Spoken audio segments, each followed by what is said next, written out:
Shri Ram Narayan Pandey inter college पुस्सर में आप सबका हार्दिक स्वागत, अभिनंदन एवं वंदन है। प्यारे बच्चों, जैसा कि हमने इसके पिछले वीडियो में संसाधन क्या है, संसाधन से हमारा विकास कैसे संभव है, कुछ संसाधनों के बारे में आपको बताया भी गया है। बहुत सारे संसाधन हैं, मृदा संसाधन, वन संसाधन, खनिज संसाधन, पशु संसाधन इत्यादि इत्यादि, ये सब हमारे संसाधन हैं। इन्हीं के माध्यम से मानव अपनी प्रगति करता है और संसाधन तो वह सब हैं जो मानव के विकास की कहानी लिखते हैं, वो सब संसाधन है। तो हम इसके पहले आप लोगों को बता रहे थे संसाधन के ही अंतर्गत मृदा संसाधन। तो मृदा संसाधन क्या है, भारत में मृदा संसाधन का क्या उपयोग है। क्योंकि भारत एक कृषि प्रधान देश है तो जाहिर सी बात है यहाँ मृदा संसाधन का उपयोग भारी पैमाने पर किया जाता है। तो जब भारी पैमाने पर इसका उपयोग हम करेंगे तो विकास भी हम भारी पैमाने पर करेंगे, तो हमारी जिज्ञासाएं बढ़ेंगे और बढ़ने की स्थिति में क्या होता है, हम मृदा का दोहन करना शुरू कर देते हैं। तो ऐसी स्थिति में मृदा नष्ट भी होने लगती है। तो आज की इस वीडियो में आपको यह बताने जा रहा हो, जैसे मृदा अपरदन। ये मृदा अपरदन क्या है, मृदा जिस होता है मिट्टी, अपरदन जिस होता है मिट्टी का कटाव और बहाव, अर्थात मिट्टी का कटाव और बहाव होना ही मृदा अपरदन है। अब मृदा अपरदन के संरक्षण का भी उपाय हम आपको बताएंगे, लेकिन सबसे पहले मृदा अपरदन के कारण आप लोग जानिए। मृदा अपरदन का कारण क्या है, जैसे मृदा अपरदन है तो मृदा अपरदन के कारण यानी मिट्टी का कटाव होता कैसे है, मिट्टी नष्ट होती कैसे है, मिट्टी का क्षरण होता कैसे है। तो मिट्टी का अपरदन दो तरह से होता है। कितने तरह से? दो तरह से। दो कारक सहायक हैं, यानी मृदा के अपरदन के लिए दो कारक जिम्मेदार हैं। तो सबसे पहले आप चलिए प्राकृतिक कारण, यानी मृदा अपरदन का पहला कारण, मृदा के नष्ट होने का पहला कारण प्राकृतिक कारण है। ये प्राकृतिक कारण क्या है? प्राकृतिक कारण जिसमें मानव का कोई योगदान न हो, वो क्या है? वो प्राकृतिक कारण है। यानी प्रकृति के माध्यम से भी, यानी नेचुरलिटी के आधार पर भी मृदा का अपरदन होता है, मिट्टी नष्ट होती है। तो इसमें क्या है, इसमें सबसे ज्यादा मिट्टी का अपरदन करता है वायु। क्या है? वायु। वायु के बाद जल, ये सब मिट्टी के अपरदन में सहायक होते हैं भारी पैमाने पर। हालांकि इसके अतिरिक्त भी जो है मिट्टी के अपरदन के और भी कुछ कारक हैं, जैसे भूकंप हो गया, ज्वालामुखी विस्फोट हो गई, भ्रंशन हो गया, भूस्खलन हो गया। ये सब भी मृदा के अपरदन के कारण है, लेकिन मुख्य रूप से जो है वायु और जल, यह दोनों आपको पता होना चाहिए कि मुख्य कारक है। वायु को पवन भी कह सकते हैं, अर्थात पवन और जल, ये दोनों मुख्य कारक है। पवन क्या करता है? पवन अपने वेग के साथ, अपने शक्ति के साथ चलता है, बहता है। तो ऐसी स्थिति में बच्चों मिट्टी की जो ऊपरी परत होती है उसे वह रगड़ता हुआ आगे बढ़ता है। तो पवन तीन तरह से काम करता है। मिट्टी को नष्ट करने में पवन तीन स्टेप के काम काम करता है। क्या करता है? कितने स्टेप में काम? 3 स्टेप में। तो सबसे पहले क्या करता है? पहले पवन 3 तरह का काम करता है।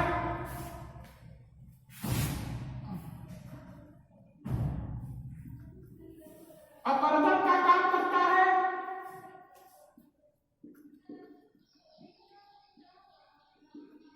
दूसरा काम क्या करता है?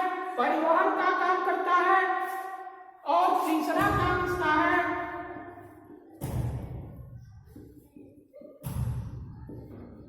निक्षेपण। अर्थात मृदापर्दन के मुख्य कारण में मृदापर्दन का मुख्य जिम्मेदार कारक प्राकृतिक कारक है। प्राकृतिक कारक के अंतर्गत पवन और जल, इन दोनों का काम आप कह दीजिए जो है 3 स्टेप में चलता है। आप जान लीजिए पवन और जल का दोनों का काम जो है 3 तरह से मिट्टी को ये सब नुकसान करते हैं। तो सबसे पहले क्या करता है? अपर्दन यानी पृथ्वी की ऊपरी परत को ये सब रगड़ते हैं। अपने पावर के बल पर, अपने शक्ति के बल पर हवा भी और जल भी दोनों रगड़ते हैं। यानी मिट्टी की ऊपरी परत को सब रगड़ना, मिट्टी की ऊपरी परत को नुकसान करना, छिद विच्छिद करना अपर्दन कहलाता है। दूसरा काम क्या है? परिवहन। परिवहन में होता है ले जाना। अर्थात पवन और जल मृदा की ऊपरी परत को जो है, जो अपने शक्ति के बल पर तोड़ देते हैं, छोटे छोटे कण बना देते हैं, तो यह सब उसे अपने वेग के साथ अपने साथ एक जगह से दूसरे जगह ले जाते हैं। तो इस प्रक्रिया को हम क्या कहते हैं? परिवहन कहते हैं। अगला है निक्षेपण। निक्षेपण का शाब्दिक अर्थ होता है नीचे रख देना। अर्थात पवन और जल मृदा के जिस कण को लेकर के जाते हैं, वह कहीं अन्यत्र ले जाकर के उसको रख देते हैं, यानी निक्षेपित कर देते हैं, नीचे रख देते हैं। तो निक्षेपण का कार्य है। इस तरह से पवन और जल एक प्राकृतिक कारक है, कारण है जो मृदा का अपर्दन करते हैं। तो आपको समझ में आ जाना चाहिए यही काम पवन भी करता है और यही काम जल भी करता है। जल में क्या है? जल में जैसे वर्षा हो गया, नदी हो गई, बाढ़ हो गया, ये सब कारक मृदा के अपर्दन के कारण है। इसके अतिरिक्त आपको यह भी पता होना चाहिए, मुख्य रूप से सूखा भी जिम्मेदार है। यानी सूखा भी प्राकृतिक कारक है, यह भी मिट्टी को नष्ट कर देता है। बाढ़ यह भी मिट्टी को नष्ट कर देता है, यानी यह भी मृदापर्दन का कारण है। इसके अलावा आपको पता होना चाहिए मूसलाधार बारिश यह भी मृदापर्दन का कारण है। सौर ताप आदि कारण ऐसा मृदापर्दन के कारण है। तो ये प्राकृतिक कारण हो गए। तो आप एक बात समझ लीजिए, उस एग्जाम्पल हम आपको दे रहे हैं। प्राकृतिक कारण में जैसे पवन हो गया, जल हो गया,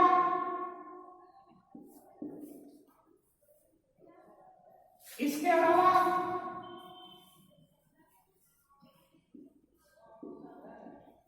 भूकंप हो गया,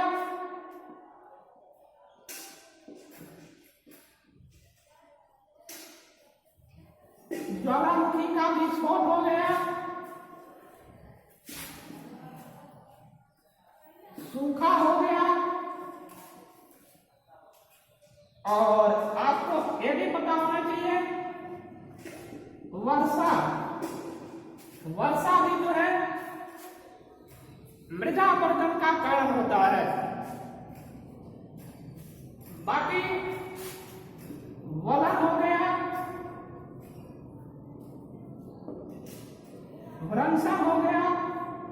सब प्राकृतिक कारक है, यह सब प्राकृतिक कारक है जो मृदा का अपरदन करते हैं, यानी मृदा को कहीं कहीं किसी न किसी तरह से एक नुकसान करते हैं।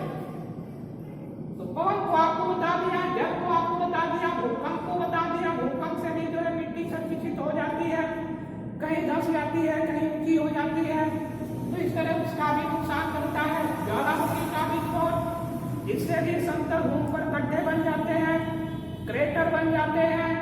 तो इस तरह से ज्वालामुखी का उद्गार भी जो है मृदा का नाश करता है, मृदा अपरदन करता है।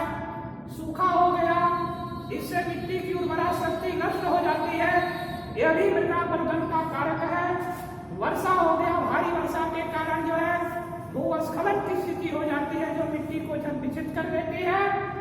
पलन हो गया, यानी मिट्टी को ऊपर नीचे आंतरिक शक्ति के कारण जो है दबाव बन जाने के मोड़ बन जाता है और बड़े बड़े बलित पर्वतों का निर्माण हो जाता है। भ्रंशन, अपने ही स्थान पर मिट्टी का धंस जाना, इस तरह की स्थिति को भ्रंशन हम कहते हैं। तो यह सब प्राकृतिक कारक है जो मृदा अपरदन को करने में जिम्मेदार होते हैं। इसके बाद बच्चों जो है हम आपको लेकर के चलते हैं मानवीय कारक। ये मानवीय कारक क्या है?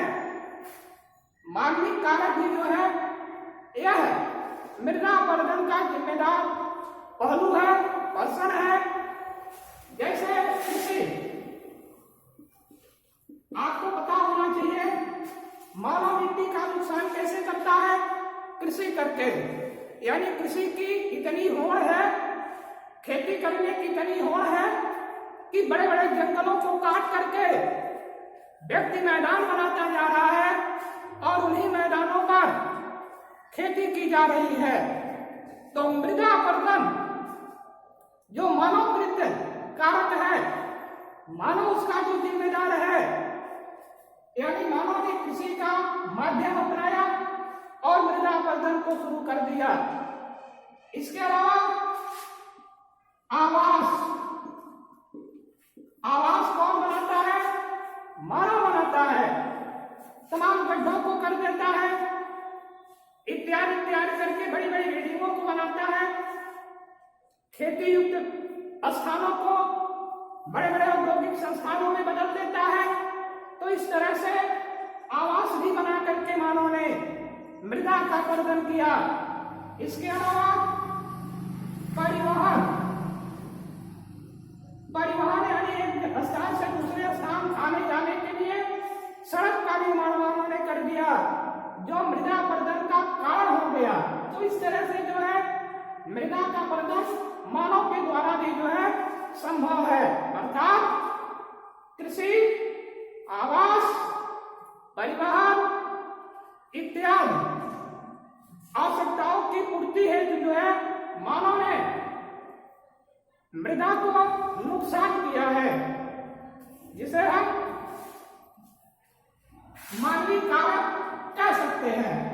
अब आपको हम लेकर के चलते हैं कि इन कारकों से हम बचे कैसे, यानी हम मृदा का अपरदन होने से बचाए कैसे, यानी मृदा का संरक्षण हम कैसे करें। तो इसके लिए कई पहलू जिम्मेदार हैं। मृदा अपरदन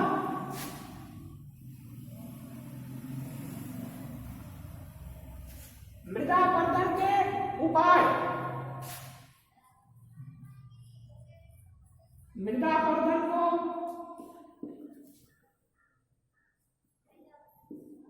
रोकने का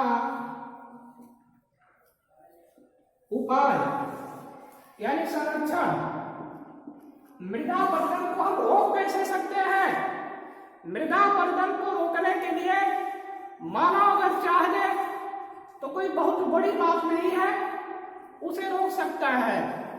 जैसा कि आप लोग अभी देख ही रहे, इस महामारी में पॉल्यूशन बढ़ गया था, प्रदूषण बढ़ गया था। तो प्रकृति है, मानव जब ज्यादा धांधली करना शुरू कर देता है बच्चों, तो प्रकृति कभी कभी नाराज हो जाती है और ऐसा नाराजगी करती है जिसका प्रभाव मुख्य रूप से मानव पर ही पड़ता है। इस महामारी में देखिए लॉकडाउन हुआ, लॉकडाउन में गाड़ियां बंद हो गई और प्रदूषण कम हो गया, अर्थात प्रकृति अपना जो संतुलन है वो बना लेती है। तो ऐसे में जो है मृदा अपरदन को रोकने के लिए अनेक उपाय हैं। जैसे सबसे पहला उपाय आपको बता दे रहे हैं,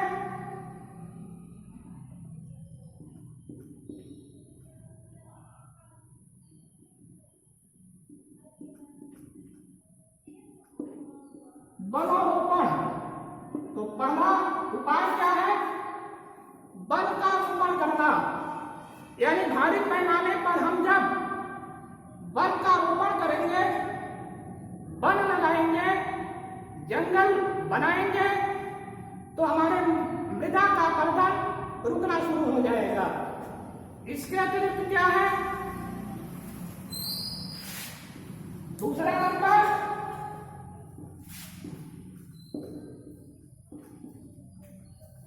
मेड़बंदी करना। मेड़बंदी करने से आपको पता होना चाहिए हमारे खेत की जो उर्वरा पावर होती है, उर्वरा शक्ति होती है, वह यथावत बनी रहेगी और खेत के चारों तरफ या जिधर से हवा चलती है उधर से वृक्ष लगा दिया जाए, तब भी वह जो है पवन की शक्ति को रोक देता है और पवन की शक्ति को रोकने के बाद हमारे मृदा का संरक्षण हो जाता है। चराई पर प्रतिबंध। तीसरा कारण क्या है, उपाय क्या है? चराई पर प्रतिबंध। चराई पर प्रतिबंध जब हम लगाएंगे तो आपको पता होना चाहिए चराई भी जो है मृदा अपरदन का कारक है, और हम चराई पर जब प्रतिबंध लगाएंगे यानी कम मात्रा में चराएंगे तो हमारे मिट्टी का ऊपरी भाग छत विक्षित होने से बच जाएगा और ऐसी स्थिति में हम अपने मृदा का संरक्षण कर सकते हैं। इसके अतिरिक्त चौथा नंबर क्या है?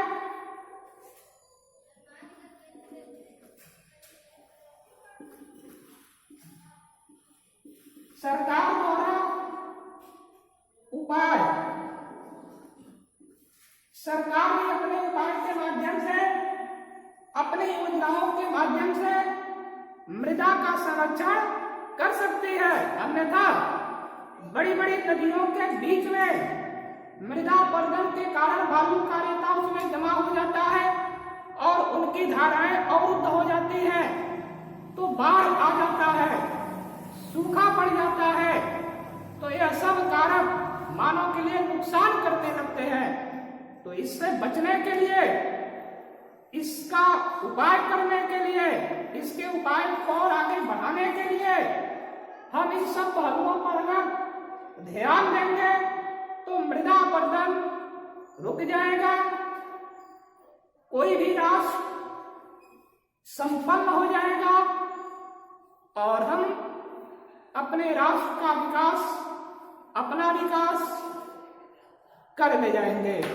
तो बच्चों, थोड़ा थोड़ा करके इस स्टेप में आप पढ़ते रहिए और अगर आपको समझ में आ रहा है तो लाइक बटन दबाइएगा, अन्यथा कमेंट बॉक्स के माध्यम से आप लोग अपने प्रश्नों को, अपने जिज्ञासाओं को हमारे तक भेजने का भी काम कीजिएगा ताकि हम आपकी जिज्ञासाओं को उसका सही उपाय, सही निदान कर सकें। धन्यवाद।